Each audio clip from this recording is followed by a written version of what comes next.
বন্ধুরা, কেমন আছো তোমরা? আশা করি তোমরা সকলেই ভালো আছো। তোমাদেরকে ভালো রাখতে নিয়ে চলে আসলাম আবারও একটা দারুণ ভিডিও। আজকে আমার গন্তব্য তারকেশ্বর। আজ থেকে শুরু হয়ে যাচ্ছে তারকেশ্বরের শ্রাবণী মেলা। কতদিন চলবে, কিভাবে তোমরা আসবে, সবটাই জানাবো তোমাদের এই ভিডিওর মাধ্যমে। আর শ্রাবণী মেলা যেহেতু শুরু হচ্ছে, আজকে তোমাদেরকে শ্রাবণী মেলা ঘুরে দেখাবো, তারকেশ্বর ঘুরে দেখাবো, প্লাস দুধপুকুরে লেজার লাইটিং যে শো রয়েছে সবটাই থাকছে আজকের এই ভিডিওর মাধ্যমে। তোমরা ভিডিওটা একটুকু স্কিপ না করে তোমরা ভিডিওটা পুরোটা দেখো। তোমরা এখনো যারা আমাকে চেনো না, আমি কৌশিক, তোমরা দেখছো আনকাট কৌশিক ইউটিউব চ্যানেল। চলো বন্ধুরা, বেশি কথা না বলে ভিডিওটা শুরু করার প্রথমে তোমাদের লোকেশনটা দিয়ে রাখি। আমি সোদপুর থেকে চলে আসলাম ব্যারাকপুর স্টেশন। ব্যারাকপুর স্টেশন থেকে বেরিয়ে চলে আসলাম মনিরামপুর ঘাট। মনিরামপুর ঘাট ধরেই আমরা চলে যাব শেওড়াফুলি ফেরিঘাটের একদম ঠিক সামনে। শেওড়াফুলি থেকে চলে আসলাম তারকেশ্বর স্টেশনের একদম ঠিক সামনে। স্টেশন চত্বর থেকে বেরিয়ে মন্দির চত্বরের আগে এখানে অনেক সাধু সন্ন্যাসিনীদের ভিড় হয়েছে। এই মন্দিরের মধ্যে তারা যেমন রয়েছে, বেশ কিছুক্ষণ পর র্যালি শুরু হবে, তাই জন্য কিন্তু তারা আস্তে আস্তে করে জমায়েত বাঁধছেন। আমি মন্দির প্রাঙ্গণে প্রথমে যাব। হাঁটতে হাঁটতে চলে আসলাম মন্দির প্রাঙ্গণে প্রবেশ করার জন্য মূল প্রবেশপথের একদম ঠিক সামনে। আমি 2-3 বছর আগে এসেছিলাম, এখন যেটা দেখতে পাচ্ছি অনেকটাই পরিবর্তন হয়ে গেছে। এখানে সামনের দিকে যেতে দেখতে পারবে মহাদেবের বড় একটা মূর্তি দেওয়া রয়েছে, এবং লাইনের যে ব্যবস্থা, সেই ব্যবস্থাগুলো এখানে সম্পূর্ণটা খুব ডিটেলে দেওয়া রয়েছে। মন্দির প্রাঙ্গণের ভেতরে প্রবেশ করা মাত্রই চলে আসলাম দুধপুকুরের একদম ঠিক সামনে। এখানে যেমন লোহার ব্যারিকেড দিয়ে পুরো রেলিং করে দেওয়া রয়েছে, এখান থেকে পুণ্যার্থীদের ভিড় হবে স্নান করার জন্য। এখন যেমন ফাঁকা রয়েছে, ফার্স্ট সোমবার এই জায়গাটার মধ্যে দাঁড়ানো যাবে না। আজ সন্ধ্যে 6 ঘটিকায় দুধপুকুরে অসাধারণ লাইটিং শো করা হবে। সেই লাইটিং শো এর মুহূর্ত তোমাদের সাথে শেয়ার করব। কি সুন্দরভাবে সেজে উঠেছে তারকেশ্বরের দুধপুকুর। বাবা ভোলেনাথের তারকেশ্বর মন্দির থেকে বেরিয়ে চলে যাব শ্রাবণী মেলার দিকে। শ্রাবণী মেলা যাওয়ার আগে যদি তোমাদের দেখাই, দেওয়ালের মধ্যে বেশ দারুণ দারুণ বাবা ভোলেনাথের ফটো অঙ্কন করা রয়েছে, মানে চিত্রকলা তোমরা বলতে পারো। অসাধারণ লাগছে দেখতে। আমরা চলে যাব শ্রাবণী মেলার দিকে।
শ্রাবণী মেলা যাওয়ার পথে এই রকম বেশ কিছু গাছের মধ্যে লাইটিং দিয়ে সাজানো রয়েছে। তোমরা যখন সন্ধ্যেবেলার দিকে দেখবে না, বেশ গাছগুলোকে কিন্তু অসাধারণ লাগবে।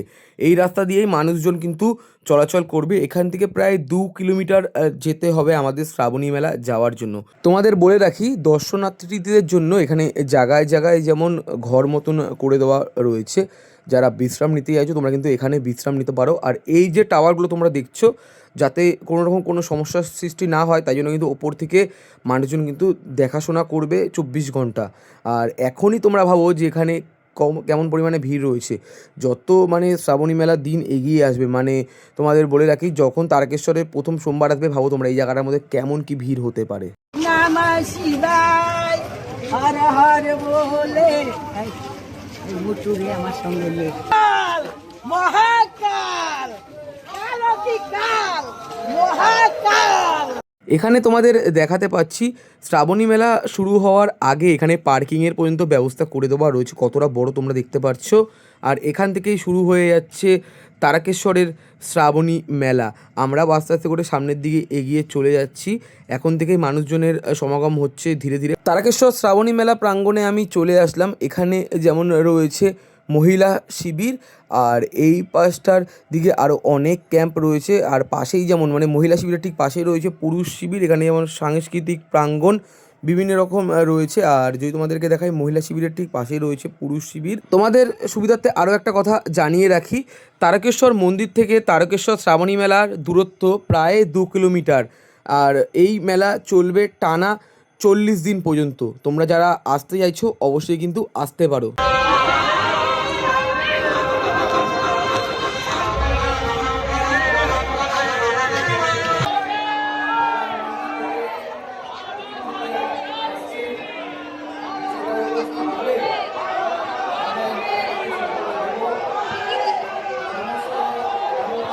তোমাদের দেখালাম দিনের বেলায় শ্রাবণী মেলা এবং তারকেশ্বর মন্দিরের বেশ কিছু মুহূর্ত। তোমাদেরকে এরপরে আমি দেখাবো রাত্রিবেলা দুধপুকুরে হতে চলেছে লেজার লাইটিং শো। কেমন লাগছে অবশ্যই কিন্তু জানিও তোমরা।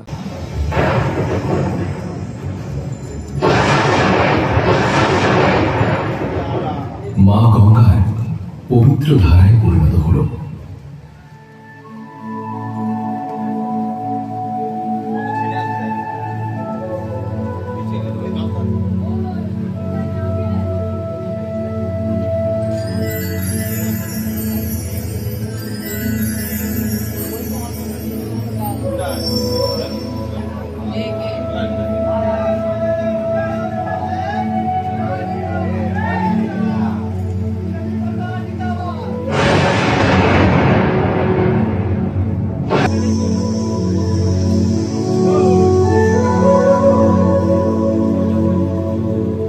কৃপাধার বর্ষণ করতে মা গঙ্গা অবতীর্ণ হলেন।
মহাদেব মা গঙ্গাকে নিজের জটাজুটে ধারণ করলেন।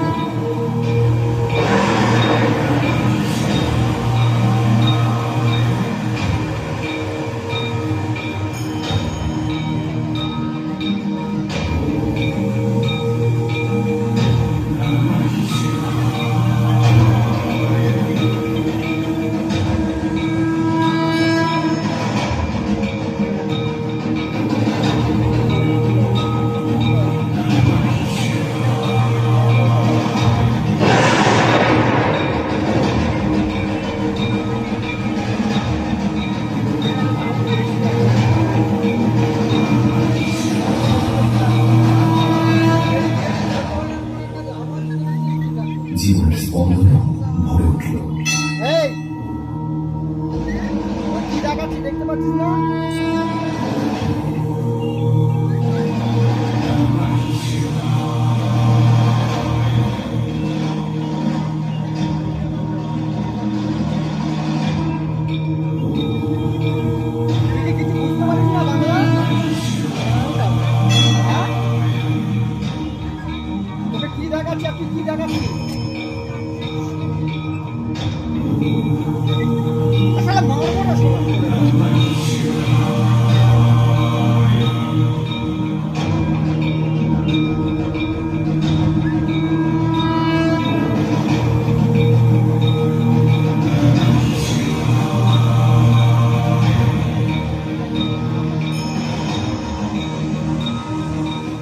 সেই পবিত্র গঙ্গাজল অগাধ শ্রদ্ধায় বহন করে চলেছে।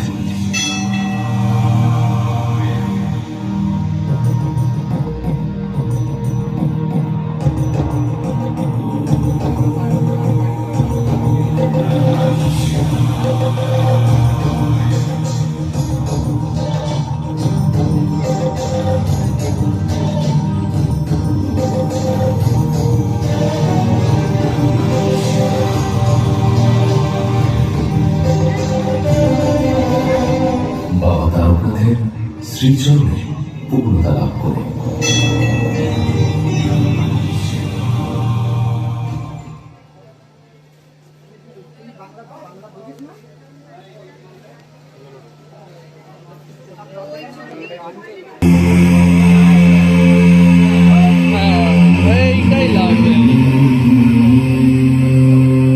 मूर्ख है वो संसार जो अंत से खौफ खाता है,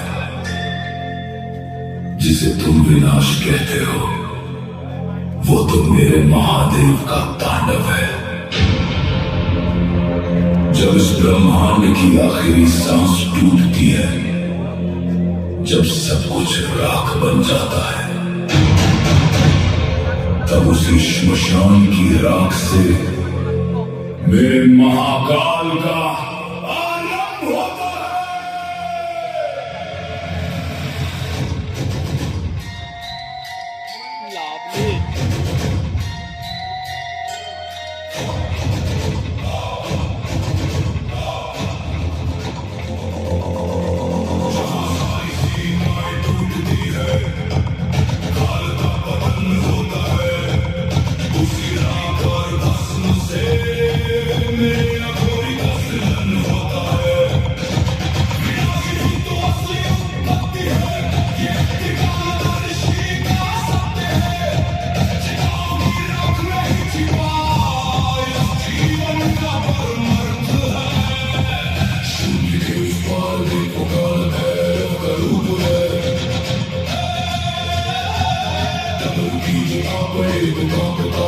स्वरूप है